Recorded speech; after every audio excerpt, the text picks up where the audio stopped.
Your session does not start when you pick up your camera. I'm gonna walk you through the first 10 minutes of every session that I do, and we're gonna talk about why that's actually where the magic happens. If you are new here, hello, my name is Alicia. I'm a boudoir photographer. I've been doing this for almost a decade, and I'm gonna share everything I know about running a boudoir studio with all of you. So hopefully you don't make the same mistakes that I made in my last 9.5 years. Make sure that you like this video and subscribe if that is the kind of education that you are looking for. Okay, let's get into it. So I just had a client walk in through the door. What am I immediately going to do? Well, I'm gonna make sure that they're feeling as comfortable as possible. How do we gauge how our clients are feeling? We ask them, of course. So the first thing I do, oh my God, hi. You made it, you found it okay, that's great. How are you feeling? And they're typically going to say, I'm excited, but I'm nervous. And once we hear that as photographers, we know this is our chance to help calm our clients down a little bit, offer them reassurance, let them know we're gonna have so much fun today, you're gonna do great, there's no possible way for you to mess up, I'm here to guide you and help you the whole time.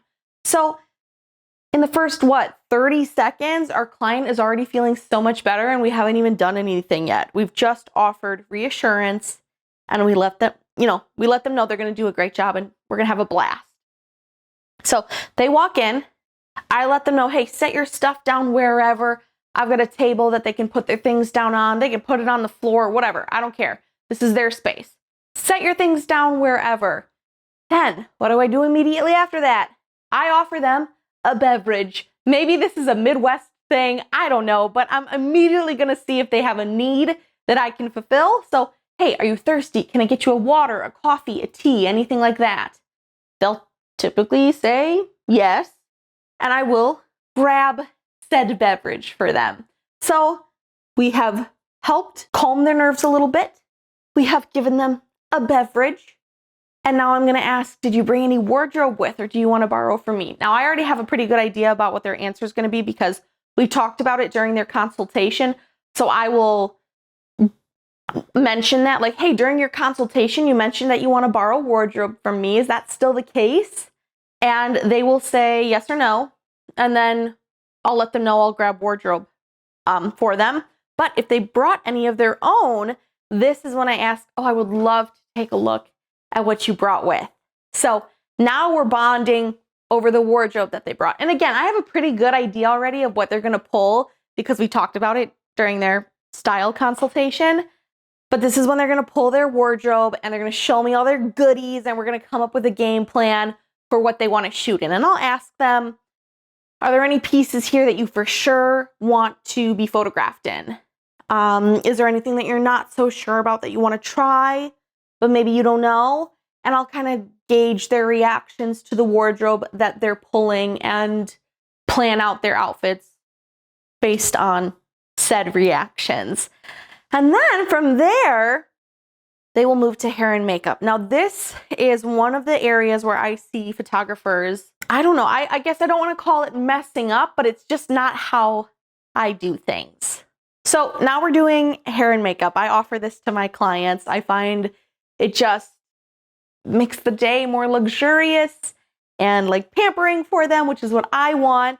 But what I've seen other photographers do is that, the client comes in and then the client goes to hair and makeup right away and the photographer is nowhere to be found. The photographer is busy setting up the sets. I come in an hour early to set up my studio before a client gets here because I want to spend this time with them. I want to connect with them and bond with them. And let me show you kind of what my studio looks like if you're new here. So that's where we just were, right? They walked in, that's where I was just talking. There's the desk where they've set all of their things. And then if I spin you around, here's my client wardrobe. And here's the hair and makeup. It's all one big room. And I know that some studios sort of have them separated. They're in different rooms, but even still, I would recommend getting to your studio early, setting up, and then when it comes to hair and makeup time, hang out with your client, ask them questions, chat with them, get to know their family. What do they like to do? Where's the last place that they went on vacation? Do they have any recommendations for good travel spots? What are they watching? Do they have a Netflix account? Are they binging something on there? I mean, there's like 1.5 million things that you can talk about. And this is really important because they are about to get nude with you, all right? They are about to be very exposed and intimate and vulnerable. And it's scary. Remember, they walked in and they said they were nervous. Even though we helped with that a little bit, they're probably still feeling that way. So why would we not hang out with them? Why would we not talk to them and chat with them and make them feel like they know you? And more importantly, that you know them. You know who they are. You know what they like. You know you're going to be their rock for the next 60 to 90 minutes, if not more. That's important. So please don't skip this step. I think it's crucial. Even if you have a great makeup artist who's chatty and really great at asking those questions. I mean, I adore my lead makeup artist. And thankfully, she's great about letting me talk with my client the whole time. I do respect when it comes to eyeliner and lipstick. I try not to ask any questions so that my client is not talking. I do respect my makeup artist and let her get the job done. But otherwise, the three of us just chat and hang out and talk. And it's really, really nice. And then when my client changes, they're already feeling pretty good and pretty comfortable before they ever step foot on the shooting side of my studio. They are already feeling comfortable and good before I even pick up a camera. And all of this was done in the first 10 minutes. Now, also while they're getting their hair and makeup done, just to go back to wardrobe really quick, I will pull wardrobe for them. Again, as you can see, all of my wardrobe is right here. So I don't have to really go anywhere.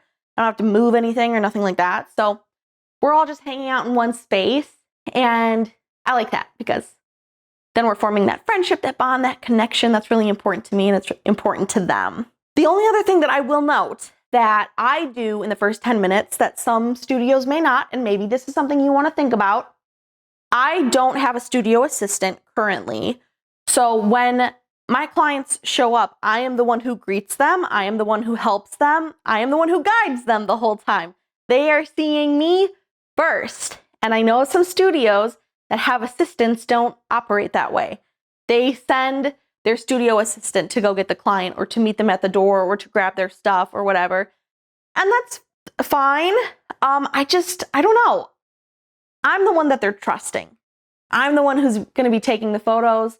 I'm the one that they've been talking to up until this point. And again, maybe your studio assistant is actually the one who handles all of the booking and scheduling. So maybe this is not as relevant to you, but I'm the one who is helping them. So I want to be the one who greets them. Does that make sense? Is any of this making sense? I hope so. I hope you're getting some knowledge out of this because the first 10 minutes, again, I can kind of make or break a session. And I just, from a client perspective, if within the first 10 minutes of my session, I haven't even engaged with my photographer yet, all I've done is talk to a studio assistant and talk to a hair and makeup artist, I probably would not be feeling less nervous. I don't know that I would be feeling more nervous, but I certainly would not be feeling super comfortable. I kind of would like to touch base with the person who is about to photograph me.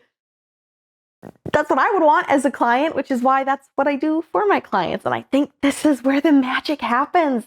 This is when we build those bonds that, we've been trying to cultivate through email and consults and discovery calls and all of that. But this is really the time when that shines. And regardless of your gender as a boudoir photographer, I think this is when you should be bonding the most with your clients, because anybody can just hang out and chat. And that's what I want you to do with your clients. In the first 10 minutes, form that connection. Ask them how they're feeling, grab them something to drink, grab them a snack, and then please hang out with them and chat with them. I do that for 60, hair and makeup takes anywhere from 60 to 90 minutes, depending on the client. And we're just chilling and laughing and having a good time and playing loud music And we do all of that before I ever even touch my camera. Let me know in the comments if you agree, if you disagree. Is there something that you like to do with your clients to create that bond or that connection in the first 10 minutes of your sessions? Or do they walk in and you're like, hey, we're gonna start to shoot. They walk in, they get changed, and you're already photographing them within 10 minutes. Does that work for you? I don't know. Let me know in the comments. I would love to hear it because every studio is a little bit different. And I'm just here to give you my 2 cents and my ideas and the things that work best for me and my clients.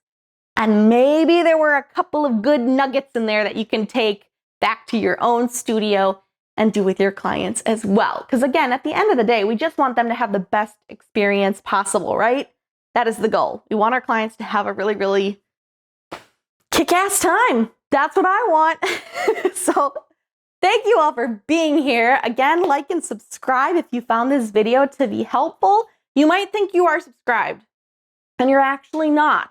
These videos might be showing up on your YouTube For You page, but you're not actually subscribed. So double check and make sure that you are indeed getting my videos every single Saturday.